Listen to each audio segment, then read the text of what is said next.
Hello everyone, I am Aditya Vora, first year MBBS student at GMC Kathua. और आज की इस वीडियो में हम कंटिन्यू करने वाले हैं chapter digestion and absorption class 11 का ह्यूमन फिजियोलॉजी से। तो हम कंटिन्यू करते हैं।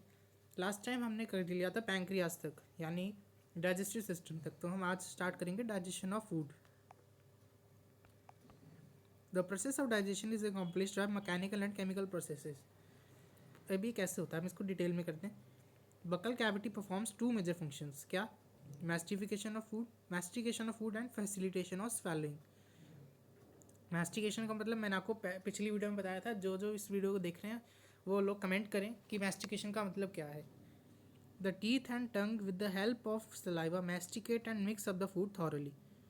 ठीक है। Mucus in saliva helps in lubricating and adhering the masticated food particles into bolus. इसका क्या मतलब है कि जो सलाइवा में हमारे म्यूकस प्रेजेंट होता है, म्यूकस वो क्या करता है, ल्यूब्रिकेट करने में हेल्प करता है फूड को, और उससे क्या बनता है फिर बोलस। फिर बोलस क्या है, वो फेरिंग्स में जाता है, फिर ईसोफेगस में जाता है, और इस प्रोसेस को क्या बोलते हैं, स्वेलोइंग या deglutition. Bolus further passes down through the oesophagus by successive waves of muscular contractions called peristalsis. अब इसका क्या मतलब है कि जो हमारी ईसोफेगस है, उसमें हमने पढ़ा था ना, मस्कुलैरिस लेयर होती है, मसल्स होती हैं उसमें। तो मसल्स क्या है, वो कॉन्ट्रैक्ट और रिलैक्स करती रहती हैं, जिसकी वजह से फूड नीचे जाता है, जिसको क्या बोलते हैं, peristalsis. Gastroesophageal sphincter controls the passage of food into the stomach. Saliva secreted into the oral cavity contains electrolytes, enzymes, salivary amylase and lysozyme. तो ये लाइन काफ़ी इंपॉर्टेंट है क्योंकि कई बार एज इट इज़ आ जाता है कि which are the following are components of saliva. तो उसमें सारे ऑप्शन दे देते हैं, इलेक्ट्रोलाइट, इंजाइम, सलाइवरी माइलेज। तो उसमें से हमें चेक करना होता है कि कितने हैं। ठीक है। तो आपको ये लाइन अच्छे से याद होनी चाहिए। मैं इसको दूसरे कलर से हाईलाइट कर देता हूँ ताकि आपको ये अच्छे से पता लगे। ये लाइन काफ़ी इंपॉर्टेंट है। Chemical process of digestion is initiated in the oral cavity by hydrolytic action of carbohydrate splitting enzyme, the salivary amylase. इसका क्या मतलब है कि जो सबसे पहली डाइजेशन की एक्टिविटी है वो कहाँ पे इनिशिएट होती है, माउथ में ही हमारे। और माउथ में कौन इनिशिएट करता है इसको, इंजाइम। उस इंजाइम का नाम क्या नाम है, salivary amylase. About 30% of starch is hydrolysed here. मतलब कि जैसे मान लो अगर 100 ग्राम हमने स्टार्च खाया था, उसमें 30% यानी 30 ग्राम माउथ में हाइड्रोलाइज हो जाएगा, यानी डाइजेस्ट हो जाएगा by this enzyme. Optimum pH 6.8। ये भी आपको याद रखना है कि इसके काम करने के लिए पीएच कितना होना चाहिए, क्योंकि ऐसे ही पूछ लेते हैं कि what is the optimum pH for salivary amylase to work. तो उसमें क्या आएगा, 6.8। और ये जो एंजाइम है वो स्टार्च को किस में कन्वर्ट कर देता है, डाइसैकेराइड में, जो है माल्टोज। जैसे यहाँ पे इन्होंने शो किया हुआ है, स्टार्च कन्वर्ट हो गया माल्टोज में, किसके एक्शन से, सलाइवरी माइलेज पीएच 6.8। और जो लाइसोजाइम प्रेजेंट होता है वो होता है anti bacterial agent. Lysozyme saliva के अलावा भी हमारी बॉडी में काफ़ी जगह प्रेजेंट होता है, जो एक्ट करता है एंटी बैक्टीरियल एजेंट की जैसे। एंटी बैक्टीरियल एजेंट का मतलब वो बैक्टीरिया की ग्रोथ को प्रिवेंट करता है, ताकि बैक्टीरिया कहीं भी हमारी बॉडी में ग्रो ना कर पाए। ठीक है। The mucosa stomach has gastric glands, ये हमने कल पढ़ा था। Gastric glands are 3 types of cells. ये भी बहुत ज़्यादा इंपॉर्टेंट है, ये प्रीवियस ईयर क्वेश्चन में काफ़ी बार आपको दिखेगा। अब जो गैस्ट्रिक ग्लैंड्स है म्यूकोसा के स्टमक में, उनमें 3 टाइप्स के सेल्स होते हैं। क्या क्या, mucus neck cells which secrete mucus, peptic और chief cells which secrete the proenzyme pepsinogen, and parietal और oxyntic cells which secrete HCl and intrinsic factor. तो ये आपको याद रखना है तीनों सेल्स। म्यूकस सेल्स जो म्यूकस सिक्रीट करते हैं, पेप्टिक और चीफ सेल्स जो पेप्सिनोजन सिक्रीट करते हैं, पेराइटल और ऑक्जेंटिक सेल्स जो HCl और इंट्रिंसिक फैक्टर रिलीज करते हैं। अब इंट्रिंसिक फैक्टर का क्या काम है, वो हेल्प करता है एब्जॉर्प्शन ऑफ विटामिन B12 में। बस आपको इतना ही याद रखना है, ज़्यादा कुछ खास इसमें याद रखना नहीं है। The stomach stores the food for 4 to 5 hours. The food mixes thoroughly with the acidic gastric juice of the stomach by churning the movements of its muscular wall and called the chyme. ये क्या कहना चाह रहे हैं कि हमारे stomach में जो मसल्स होती हैं वो चर्न करती फूड को। जैसे आपने देखा होगा ना, जैसे मिक्सी घूमती है, ग्राइंडर घूमता है, तो वैसे ही हमारे स्टमक की मूवमेंट होती है, और जो उसके बाद बनता है उसको बोलते हैं काइम।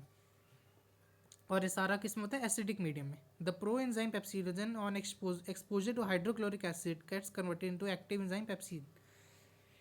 इसका ये मतलब है कि जो हमारे पास प्रो एंजाइम, तो प्रो एंजाइम मतलब वो इनएक्टिव एंजाइम है. पेप्सिनोजन वो एक्टिव हो गया, किसके कॉन्टैक्ट में आने से? HCl.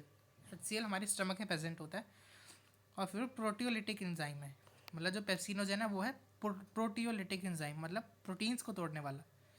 Pepsin converts proteins into proteoses and peptones. क्या कहने का मतलब? कि प्रोटीन्स को पेप्टोसिस, पेप्टोन्स एंड प्रोटियोसिस में कन्वर्ट कर देता है. कौन? पेप्सिनोजन. ये टर्म्स हैं, आपको याद रखने, क्योंकि एज इट इज आती हैं एमसीक्यूज में. The mucus and bicarbonates present in the gastric juice play an important role in the lubrication and protection of mucosal epithelium. मतलब जो म्यूकस प्रेजेंट होता है या बाइकार्बोनेट्स प्रेजेंट होते हैं गैस्ट्रिक जूस में, वो प्रिवेंट करते हैं हमारी स्टमक की लाइनिंग को, क्योंकि ताकि एसिड उसको डैमेज ना कर सके. HCl provides the acidic pH 1.8. तो ये भी आपको याद रखना, जैसे माउथ में क्या pH था? 6.8 और स्टमक में क्या pH है? 1.8. ये आपको दोनों याद रखने.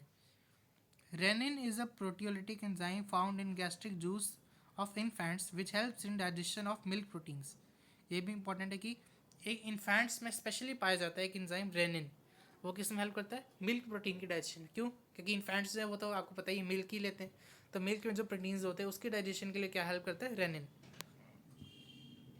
Small amounts of lipases are also secreted by gastric glands. Lipases क्या होते हैं? जो लिपिड को डाइजेस्ट करते हैं एंजाइम, वो होते हैं लाइपेजेस. आगे चलते हुए, various types of movements are generated by the muscularis layer of the small intestine. अब जो स्मॉल इंटेस्टाइन में मस्कुलरिस लेयर है वो भी मूवमेंट करती है. This movements help in a thorough mixing of the food with various secretion. अभी movement का क्या काम है? ये हेल्प करती है किसमें? मिक्सिंग में various secretion in the intestine and thereby facilitate digestion. अब इंटेस्टाइन में क्या क्या आता है हमारे? बाइल आता है. बाइल मतलब लीवर से जो आया. पैंक्रियाटिक जूस पैंक्रियास से आया. इंटेस्टाइनल जूस इंटेस्टाइन से आया. Pancreatic and bile juice are release through the hepato pancreatic duct, जो हमने कल पढ़ा था. Pancreatic juice contains inactive enzymes. Pancreatic juice में क्या क्या होता है? Trypsinogen, chymotrypsinogen, procarboxypeptidase, amylase, lipase, nucleases. ये सारे होते हैं, ये आपको याद रखने सारे. Trypsinogen is activated by an enzyme enterokinase secreted by intestinal mucosa. अब क्या होता है कि जो हमारे पैंक्रियाटिक जूस है उसमें ट्रिप्सिनोजन प्रेजेंट है, लेकिन वो इनएक्टिव फॉर्म है, तो उसको एक्टिव कौन करेगा? एंटेरोकाइनेज. अब एंटेरोकाइनेज कहाँ से आएगा? स्मॉल इंटेस्टाइन से. ठीक है, एंटेरोकाइनेज आया स्मॉल इंटेस्टाइन से, उसने एक्टिवेट किया ट्रिप्सिनोजन को. ट्रिप्सिनोजन क्या बन गया? ट्रिप्सिन. और भी ट्रिप्सिन क्या करेगा? ट्रिप्सिन बाकी सबको एक्टिवेट करेगा. जैसे काइमोट्रिप्सिनोजन है ना, और जो जितने भी इंजाइम्स उन सबको ट्रिप्सिन एक्टिवेट करेगा, तो एक चेन बन गई. जैसे एंटेरोकाइनेज ने ट्रिप्सिनोजन को ट्रिप्सिन में बना दिया. अब ये ट्रिप्सिन जो है बाकी सबको कन्वर्ट करेगा इनटू एक्टिव फॉर्म्स. ठीक है. Bile release in the duodenum contains bile pigments bilirubin and biliverdin. मतलब जो अब हम बाइल पे आ गए, पैंक्रियाटिक जूस हमने देखा, अब हम बाइल देख रहे हैं. बाइल में क्या क्या होता है? Bilirubin, biliverdin, bile salts, cholesterol and phospholipids, but no enzymes. ये बहुत इंपॉर्टेंट पॉइंट है कि नो एंजाइम्स. लीवर के जूस में जिसको बाइल बोलते हैं उसमें कोई भी एंजाइम नहीं होता, ये हमेशा याद रखना है. Bile helps in emulsification of fats. Emulsification का मतलब कि बड़े बड़े टुकड़ों को छोटे छोटे में तोड़ना, इसको बोलते हैं इमल्सिफिकेशन. अब इन छोटे छोटे टुकड़ों को क्या बोलते हैं? Micelles. Biles also activate lipase. Bile में लाइपेज प्रेजेंट नहीं होता, जो एक एंजाइम है, लेकिन एक्टिवेट करता है. ठीक है. Intestinal mucosal epithelium has goblet cells which secrete mucus. अब ये याद रखना कि हमारे डाइजेस्टिव सिस्टम में स्मूथ मूवमेंट ऑफ फूड के लिए म्यूकस काफ़ी इंपॉर्टेंट है, और म्यूकस सीक्रेट करने वाले सेल्स हर जगह प्रेजेंट होते हैं. और जो इंटेस्टाइन प्रेजेंट होते हैं उनको बोलते हैं गॉबलेट सेल्स, जो हमने कल भी देखा था. Secretions of brush border cells of mucosa along with secretion of goblet cells constitute the intestinal juice of succus entericus. क्या मतलब? कि जो ब्रश बॉर्डर सेल्स है, ब्रश बॉर्डर सेल्स क्या होते हैं वो आप मुझे कमेंट सेक्शन में बताओगे. जिन्होंने पिछली वीडियो देखी है उन्हीं को पता होगा. वो सारे कमेंट करेंगे और लिखेंगे कि ब्रश बॉर्डर सेल्स क्या होते हैं, और वो बनाते हैं सकस एंटेरिकस। अब इस सकस एंटेरिकस में क्या होता है, डाइसेकेराइडेज, डाइपेप्टाइडेज, लाइपेज, न्यूक्लियोसाइडेज, काफ़ी सारे एंजाइम्स होते हैं। अब इसमें भी म्यूकस और बाइकार्बोनेट्स होते हैं जो प्रोटेक्ट करते हैं पीएच से हमारी वॉल को। अब इसमें एक और इम्पॉर्टेंट पॉइंट आता है कि सब mucosal glands, Brunner's glands are also help in this, किसमें, एल्कलाइन मीडियम प्रोवाइड करने में। कल हमने भी एक ग्लैंड देखे थे, क्या थे वो ग्लैंड्स, कौन कौन बताएगा कमेंट सेक्शन में, वो भी बताओगे। और जो सब म्यूकोसल ग्लैंड्स है वो हमने आज देखे हैं। जो हमने कल ग्लैंड्स देखे थे उनके नाम और उनका फंक्शन भी आप मुझे कमेंट सेक्शन में बताओगे, देखते हैं कितने लोगों को याद है। अब हम चलते हैं आगे। यहाँ पे इन्होंने रिप्रेजेंट किया हुआ कि हमने अभी जो भी पढ़ा उनको रिएक्शन की फॉर्म में रिप्रेजेंट किया, जिससे ईजी हो जाएगा। क्या, proteins, proteoses and peptones in chyme reaching the intestine are acted upon by proteolytic enzymes of pancreatic juice. मतलब कि जो प्रोटीन्स और पेप्टोन्स थे जो जिस पे पेप्सिडोजेन ने वर्क किया था, अब उन पे कौन कौन करेगा, ये वाले पैंक्रियाटिक जूस के एंजाइम्स, और वो किस में कन्वर्ट हो जाएंगे, डाइपेप्टाइड्स में। Carbohydrates in the chyme are hydrolysed into disaccharides, इस पे कौन काम करेगा, amylase, pancreatic amylase. Fats are broken down with the help of bile into di and monoglycerides. Nucleases in the pancreatic juice act on the nucleic acids to form nucleotides and nucleosides। तो इसका क्या मतलब है, जो nucleic acids हैं वो break होंगे nucleotides में पहले, फिर ब्रेक होंगे न्यूक्लियोसाइड्स में। और ये न्यूक्लियोसिस एंजाइम कहाँ से आता है, पैंक्रियाटिक जूस से। और जो न्यूक्लियोटाइड्स पे काम करेगा वो वाला एंजाइम आता है इंटेस्टाइन से। ये पॉइंट भी आपको याद रखना है कि न्यूक्लिक एसिड पे काम करने वाला एंजाइम आता है पैंक्रियास से, और न्यूक्लियोटाइड पे काम करने वाला आता है इंटेस्टाइन से। अब हम आगे चलते हैं। एंजाइम प्रेजेंट इन द सकस entericus act on the end products of above reactions. अब हमने ये जो सारे जो ऊपर देखे वो थे पैंक्रियाटिक एंजाइम्स। अब जो सकस एंटेरिकस में जितने भी एंजाइम्स प्रेजेंट है वो किस पे काम करते हैं, एंड प्रोडक्ट्स पे। एंड प्रोडक्ट्स क्या क्या हैं, डाइपेप्टाइड्स हैं, ये किसके, प्रोटीन्स के। माल्टोज किसका है, कार्बोहाइड्रेट का। लैक्टोज भी कार्बोहाइड्रेट का। सुक्रोज भी कार्बोहाइड्रेट का। न्यूक्लियोटाइड ये हमने ऊपर देखा भी, और डायन मोनोग्लिसराइड्स ये हैं लिपिड्स के। इस पे इनके रिस्पेक्टिव एंजाइम्स काम करते हैं और क्या क्या बनाते हैं, एंड प्रोडक्ट्स जो एब्जॉर्बेबल फॉर्म में प्रोडक्ट्स है वो क्या है, amino acids, glucose, galactose, fructose, sugars, basis and fatty acid, cholesterol. ये जितने भी हैं ये सारे हम एब्जॉर्ब कर सकते हैं, मतलब ये रेडी फॉर एब्जॉर्प्शन है। Break down of bio macromolecules mentioned above occurs in the duodenum region of small intestine. मतलब ये जितना भी वर्क है सारा कहाँ हो रहा है, ड्यूडेनम में, सी शेप जो पार्ट होता है स्मॉल इंटेस्टाइन का। Simple substances thus formed are absorbed in jejunum and ileum region of small intestine. मतलब को जितने भी ये सारे हमारे पास आ गए हैं एब्जॉर्बेबल फॉर्म्स, ये कहाँ जाएंगी, जेजुनम और इलियम में, वहाँ पे एब्जॉर्ब हो जाएंगे। और जो अनडाइजेस्टेड एंड अनअब्जॉर्ब्ड पार्ट बचा वो कहाँ जाएगा, लार्ज इंटेस्टाइन में। ठीक है, इतना समझ आ गया। अगर आपको कोई भी डाउट है तो आप कमेंट सेक्शन में लिखिए, या फिर आप मुझे इंस्टाग्राम पे मैसेज कर सकते हो, लिंक डिस्क्रिप्शन में गिवन है। ठीक है। No significant digestive activity occurs in the large intestine. मतलब यहाँ था हम स्मॉल इंटेस्टाइन तक आ गए थे, लेकिन लार्ज इंटेस्टाइन में ना डाइजेस्टिव एक्टिविटी उतनी सिग्निफिकेंट है नहीं है। तो फंक्शन क्या है लार्ज इंटेस्टाइन का पूछोगे तो उसके क्या क्या फंक्शन है, absorption of some water, minerals and certain drugs, secretion of mucus which helps in adhering the waste. वही मैंने आपको बताया कि म्यूकस तो हर पार्ट में प्रेजेंट होता ही होता है। Undigested, unabsorbed substance called feces enter into cecum of large intestine through ileocecal valve, which prevents the backflow of fecal matter। क्या मतलब कि जो अनडाइजेस्टेड मैटर है जितना भी वो सारा एंटर कर जाता है सीकम में, और उसको फिर गाइड कौन करता है, इलियोसिकल वाल्व। इलियोसिकल वाल्व क्या है, एक वाल्व है जो प्रिवेंट करता है, जैसे सीकम में हमारा अनडाइजेस्टेड मैटर आ गया तो वो वापस ना चल जाए, उसको कौन प्रिवेंट करता है, ileocaecal valve. It is temporarily stored in the rectum till defecation. इसका क्या मतलब है कि जितना भी अनडाइजेस्टेड मैटर है वो सारा रेक्टम में स्टोर रहता है जब तक वो बाहर नहीं चला जाता हमारी बॉडी से।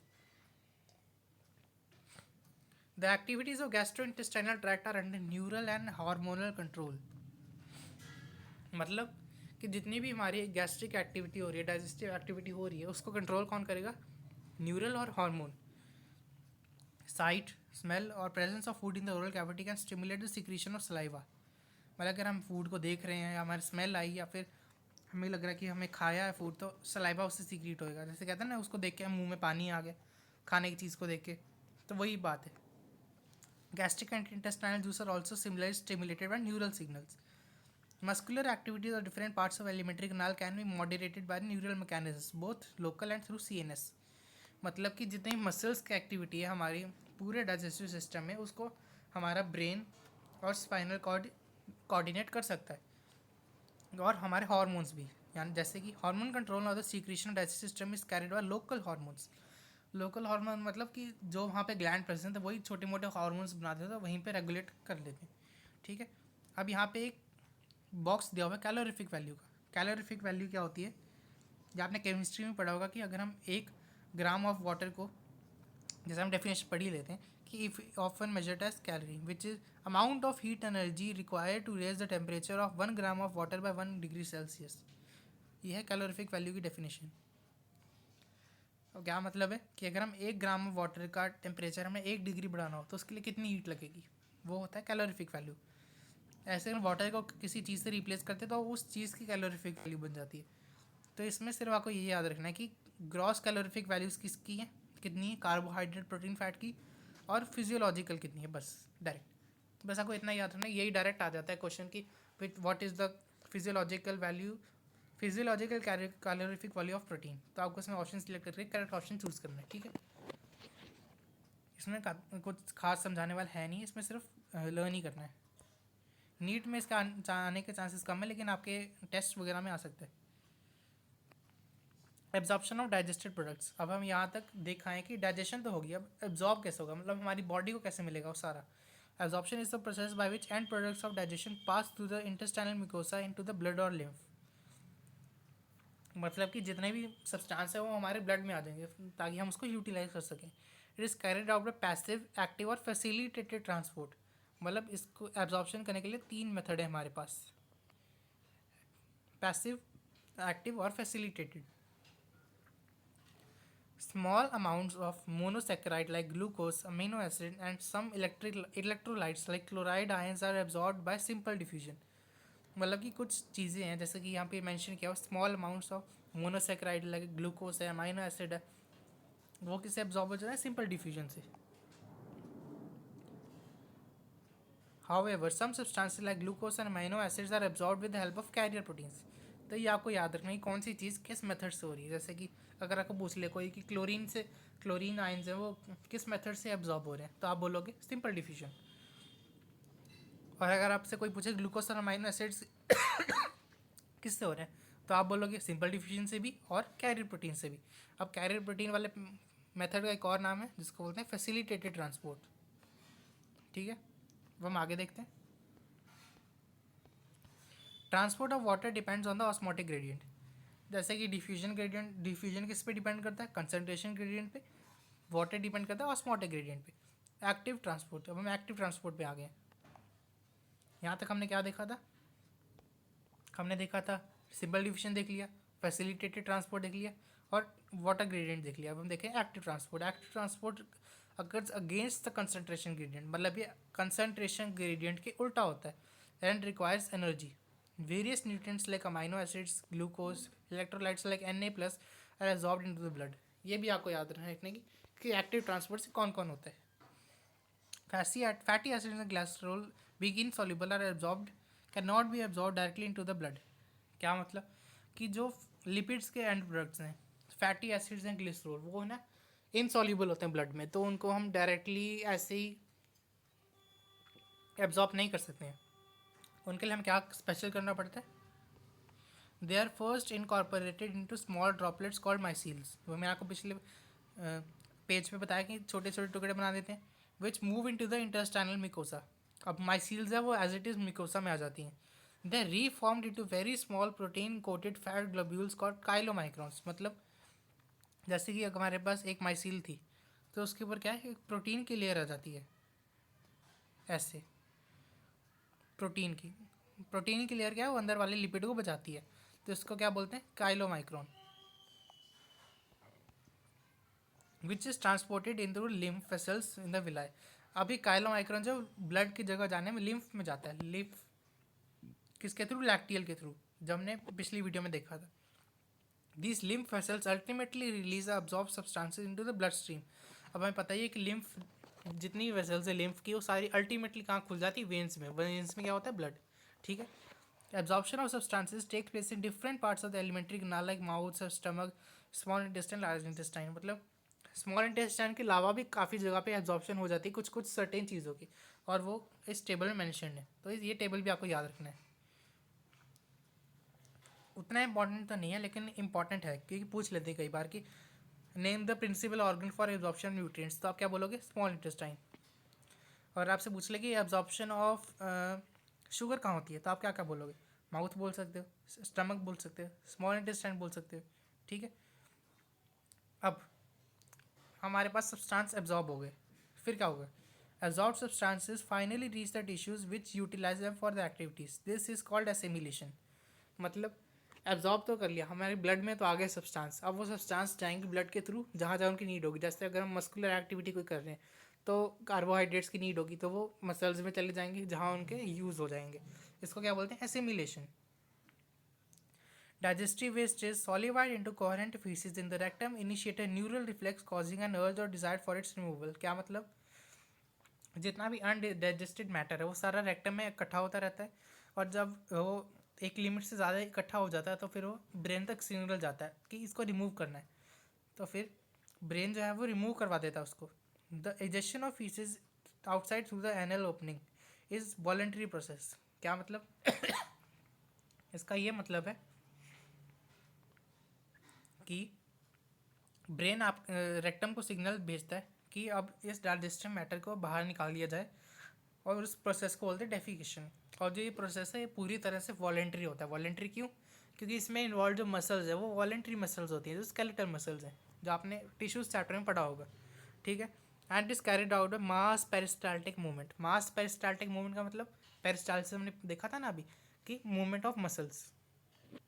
ठीक है। अगर आपको यहाँ तक कोई भी डाउट आया तो आप कमेंट सेक्शन में ज़रूर लिखिए, आपकी डाउट की आपकी क्वेरी को रिजॉल्व ज़रूर किया जाएगा। अब हम इस चैप्टर के लास्ट टॉपिक पे आ गए, डिसऑर्डर्स ऑफ डाइजेस्टिव सिस्टम। अब हमने पूरा डाइजेस्टिव सिस्टम तो देख लिया, अब हमने ये देखना है कि डिसऑर्डर्स क्या है, मतलब कि क्या क्या बीमारियाँ हो सकती हैं डाइजेस्टिव सिस्टम में। तो हम यहाँ स्टार्ट करते हैं इसको। Inflammation of the intestinal tract is the most common element due to bacterial और वायरल इन्फेक्शंस। कई बार ये होता है कि हमारी इंटेस्टाइन में बैक्टीरिया या वायरस चले जाते हैं जिससे इन्फ्लेमेशन हो जाती है। इन्फ्लेमेशन जैसे कहते हैं ना, सूज गया, तो वही हो जाती है इंटेस्टाइन में। These infections are also caused by parasites like tape worm, round worm etcetera. मतलब ये round worm, tape worm, thread worm का कई बार ये भी चले जाते हैं हमारी इंटेस्टाइन में, जिससे इन्फेक्शन हो जाता है। ठीक है। अगली डिजीज़ है जॉन्डिस। जॉन्डिस आपने सुना होगा, जिसको हिंदी में पीलिया भी बोलते हैं। The liver is affected, skins and eyes turn yellow due to the deposition of bile pigments. और इसमें क्या होता है ना, बाइल पिगमेंट्स का ना प्रॉपर जो डाइजेशन होता है वो नहीं हो पाता है, इसकी वजह से लीवर इफेक्ट होता है। और उसकी वजह से आपको देखा होगा कि किसी पर्सन को जॉन्डिस हो तो उसकी स्किन भी येलो हो जाती है, उसके नेल्स भी येलो हो जाते हैं, इवन उसकी आइज़ भी थोड़ी थोड़ी येलो लगने लगती है। क्यों, क्योंकि जो बाइल पिगमेंट्स है ना ये काफ़ी जगह डिपॉजिट होने लग जाते हैं, इसलिए येलो येलो कलर देते हैं ये। ठीक है। अब नेक्स्ट है vomiting. It is ejection of stomach contents through mouth. अब क्या है कि हमारी जो स्टमक है ना, कई बार वो फूड को रिजेक्ट कर देती है, कि कुछ भी रीज़न हो सकता है, तो उसको बोलते हैं वॉमिटिंग। वो माउथ के थ्रू बाहर आ जाता है। This reflex action is control vomit centre in the medulla. अब क्या जो वॉमिटिंग है ना, उसके लिए हमारे पास एक स्पेशल न्यूरल सेंटर बना हुआ है, यानी कि एक स्पेशल ग्रुप ऑफ नर्व्स हैं जो वॉमिटिंग को कंट्रोल करते हैं। और वो कहाँ पे प्रेजेंट है, मेडुला में। मेडुला कहाँ, हमारे ब्रेन में। A feeling of nausea proceeds vomiting. क्या मतलब नोजिया, क्या मतलब अनकंफर्टेबल फील करना। जैसे आपको फील होगा, जैसे आपको कभी वॉमिटिंग आ रही है तो आपको उससे थोड़ी देर पहले आपको थोड़ा अनकंफर्टेबल लगता होगा, कि थोड़ा अजीब सा लग रहा है, फिर मन टूट रहा है जो बोलते हैं, या फिर कच्चा कच्चा सा लग रहा है, तो वो हमेशा ही लगता है वॉमिटिंग से पहले। ठीक है। नेक्स्ट है diarrhoea. Abnormal frequency of bowel movement and increase liquidity of faecal discharge called diarrhoea. इसमें ये होता है कि जो हमारी मूवमेंट है डाइजेस्टिव सिस्टम की वो थोड़ी इरेगुलर हो जाती है, और जो हमारा फीकल डिस्चार्ज है उसमें थोड़ा लिक्विड लिक्विड हो जाता है, यानी कि लिक्विड की जो अमाउंट है वो बढ़ जाता है, जिसको बोलते हैं diarrhoea. It reduces the absorption of food. ठीक है। इससे क्या है कि हमारी जो एब्जॉर्प्शन ऑफ फूड है ना वो थोड़ा कम होता है, इसलिए डायरिया वाले पेशेंट्स को हम ORS देते हैं, ओरल रिहाइड्रेशन सॉल्यूशन। ठीक है। Constipation, in constipation faeces are retained with in the colon and bowel movements अगर इरेगुलर। इस कॉन्स्टिपेशन में यह होता है कि जो फीकल मैटर है वो रेक्टम के अंदर ही इकट्ठा होता रहता है और वो बाहर नहीं जा पाता है, इवन कि उसकी लिमिट पे एक्सीड हो गई। क्यों? क्योंकि जो मसल्स हैं वो इरेगुलर मूव कर रही हैं, उनकी मूवमेंट में कुछ खराबी है। ठीक है। Indigestion, food is not properly digested leading to feeling of fullness. इससे क्या मतलब है? इनडाइजेशन, नाम से पता लग रहा है कि डाइजेशन नहीं हुई है। क्यों नहीं हुई है? क्योंकि लीडिंग क्योंकि कुछ भी रीज़न होता है, जैसे कि हमने अगर बाई चांस अगर कोई ज़्यादा स्पाइसी फूड खा लिया हो, कॉजेज ऑफ डाइजेशन जैसे हम बता रखे ना, एंग्जाइटी हो सकती है या फिर फूड पॉइजनिंग या स्पाइसी फूड या ओवर ईटिंग कर ली हो हमने, तो इनडाइजेशन हो जाती है। ठीक है। नेक्स्ट है PEM, ये काफ़ी इंपॉर्टेंट है।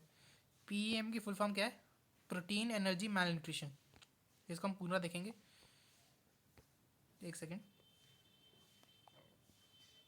Dietary deficiencies of proteins and total food calories are widespread in many underdeveloped countries south and south east Asia. क्या मतलब है? कि हमारी जो डाइट है उसमें प्रोटीन कैलोरीज की जो है ना वो काफ़ी कमी है, यानी कि फूड की डेफिशिएंसी काफ़ी सारे एरियाज़ में, जैसे साउथ ईस्ट एशिया में, साउथ एशिया में, हमारे इंडिया में काफ़ी सारा कमी है, फूड की कमी है। इसलिए लोग काफ़ी, आपने देखा होगा कि भूखमरी से भी मर जाते हैं। ठीक है। PEM अब ये क्या करता है? इफेक्ट करता है large section of population due to drought, famine और पॉलिटिकल टर्मोइल। इसका क्या मतलब है कि कई बार आता है कि जैसे सूखा पड़ गया या फिर फेमाइन आ गया, तो उसकी वजह से क्या है ना, लोगों को ठीक से खाना नहीं मिल पाता, इसलिए लोग PEM से सफ़र करते हैं। This happened in Bangladesh during the liberation war and in Ethiopia during several war in mid eighties. कई बार होता है कि वॉर भी हो जाती है, वॉर में भी आपको पता होगा जैसे रशिया यूक्रेन चल रहा था, वहाँ पे भी लोगों को काफ़ी दिक्कतें फेस करनी पड़ती, तो फूड की भी बहुत दिक्कत होती है। अब PEM affects children to produce marasmus and kwashiorkor. अगर PEM चिल्ड्रन में हो तो फिर वो उसके आगे दो टाइप्स हो जाते हैं, मेरास्मस एंड क्वाशियोरकर। अब इन दोनों को डिटेल में देखते हैं। Marasmus is produced by simultaneous deficiency of proteins and calories। ये आपको याद रखना है। It is found in infants less than year in age। क्या है कि मरासमस जो है वो 1 ईयर से कम बच्चों वाले एज के बच्चों में होता है। और एक क्यों होता है? Simultaneous deficiency of proteins and calories. If mother's milk is replaced too early by other foods which are poor in proteins and calorie. मतलब कि अगर जो 1 ईयर है तब सजेस्ट करते हैं ना मदर्स को, ताकि 6 मंथ्स तक वो ब्रेस्ट फीडिंग करे, अगर हम उस मिल्क मदर के मिल्क को रिप्लेस करने किसी भी दूसरे फूड से जिसकी उतनी अच्छी न्यूट्रिशन नहीं है, तो ये हो सकता है। This often happens if the mother has second pregnancy or child birth when older is too young. ठीक है। In marasmus protein deficiency impairs growth and replacement of tissue proteins. Extreme emaciation of body and thinning of limb result. Skin becomes dry, thin and wrinkled. मतलब ये उन्होंने बताया symptoms कि marasmus से क्या क्या हो जाता है, जैसे कि ग्रोथ और रिप्लेसमेंट ऑफ टिश्यूज़ जो है वो ख़राब हो जाती है। एक्सट्रीम इमेसिएशन ऑफ बॉडी का मतलब कि हर जगह रैशेज हो जाते हैं हमारी बॉडी पे। थिनिंग ऑफ लिम्ब होती है, स्किन भी ड्राई, थिन और रिंकल्ड हो जाती है। Growth rate and body weight decline considerably. मतलब कि जो हमारा ग्रोथ का रेट होता है और बॉडी वेट होता है वो भी बहुत ज़्यादा नीचे चला जाता है। Even growth and development of brain and mental faculties are impaired. क्या मतलब कि ब्रेन के डेवलपमेंट में भी काफ़ी प्रॉब्लम आती है। क्यों? क्योंकि अब ये जो मेन क्या कॉज है इस बीमारी का वो क्या है? फूड नहीं मिल रहा है, फूड नहीं मिला तो क्या ओवरऑल डेवलपमेंट तो होगी नहीं। ठीक है। अब नेक्स्ट है kwashiorkor. Kwashiorkor is produce protein deficiency unaccompanied by calorie.